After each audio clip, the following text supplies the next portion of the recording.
the parsha, we read, in fact, the opening pasuk says, "Vayishma Yisro," and Yisro heard. So the question is, what exactly did he hear that convinced him, that motivated him to come and become part of the Jewish people? So Rashi says he heard about Kriyas Yamsuf, and he heard about Milchemes Amalek, the war with Amalek.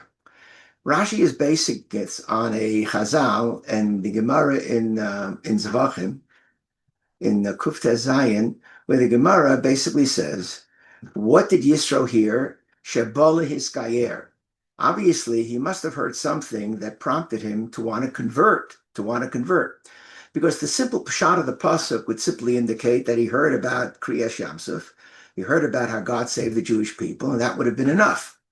But apparently, it wouldn't have been enough, not for Yisro. Why? Because Yisro was no ordinary individual. So the Medrash in a number of places tells us, of course, that Yisro was one of the advisors of Paro. He had to be a prestigious person. He was the Kohen Midyan. He probably was wealthy. He probably was an extremely influential, sophisticated person. Chazal tell us that he was familiar with all the idolatries of the world. In other words, in ancient times, he was considered one of the preeminent scholars, the preeminent leaders, and so on. What made him want to abandon all of that? He was willing to give all of it up and to become part of a beraggled people, people who were just slaves a little while ago, and he wanted to become and convert and literally give up his past completely. So that's what the Gemara is asking. The Gemara in Zvachim is asking, what made him do it? Now, I understand Kriyas Yamsuf, an extraordinary, miraculous event that would have convinced anyone.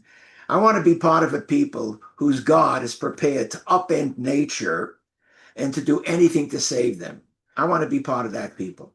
And of course, the other opinion that Rashi doesn't mention, but it's mentioned in the Gemara, is that Matan Torah. Well, obviously, Yisro was a sophisticated person. He understood the hedonistic, corrupting influence of paganism. And he said that the system that the Torah was espousing was something that he wanted to align himself with. Fine. How do we understand Milchemes Amalek, which is the opinion of Rabbi Yoshua? Let's understand, Amalek was a two-bit nation.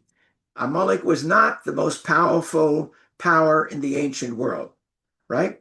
And Amalek not only fights against Israel, Israel is not even victorious. It says, Vayachalosh Yoshua. So here you have a small battle.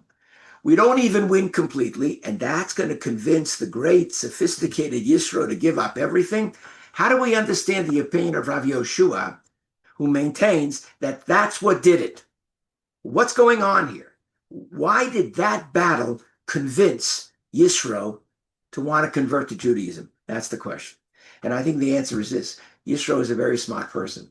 And he saw there was another dynamic behind that. It wasn't just a battle between Amalek and between the Jewish people. The dynamic behind that was nothing short of the epic clash between good and evil. Because Amalek stood and espoused an ideology which was at polar opposites, radically different than everything that we believe in. How can we understand the ideology of Amalek? The best way to understand in contemporary terms is to take a page out of social Darwinism. Social Darwinism, just like in the jungle, the survival of the fittest, social Darwinism espoused the idea that in society, the fittest are the ones that should rule. Who are the fittest? The ones that are most powerful.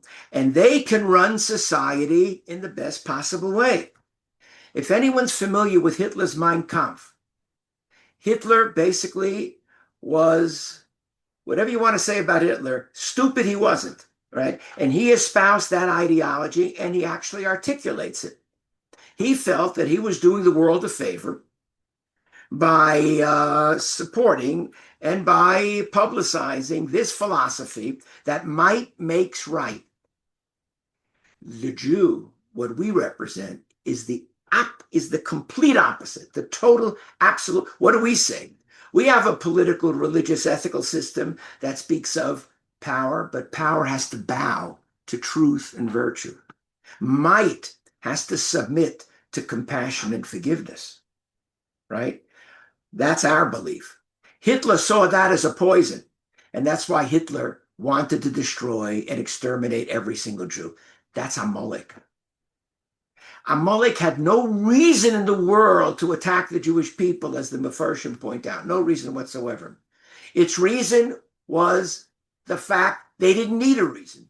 They couldn't tolerate the existence of the Jew. The mere existence of the Jew was unbearable for them, unbearable.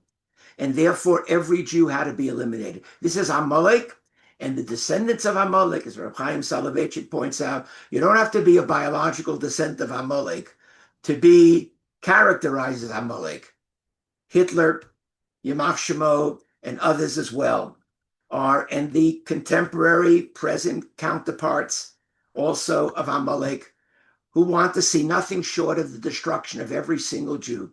What we stand for and what we believe in is something that has to ultimately triumph over the Amaleks of the world. Milchemes Hashem ba'Amalek midar dar. It's a battle that will continue until ultimately, and we believe it will, everything that we believe in will be vindicated, and the Atah Abba Mosei Motidroch.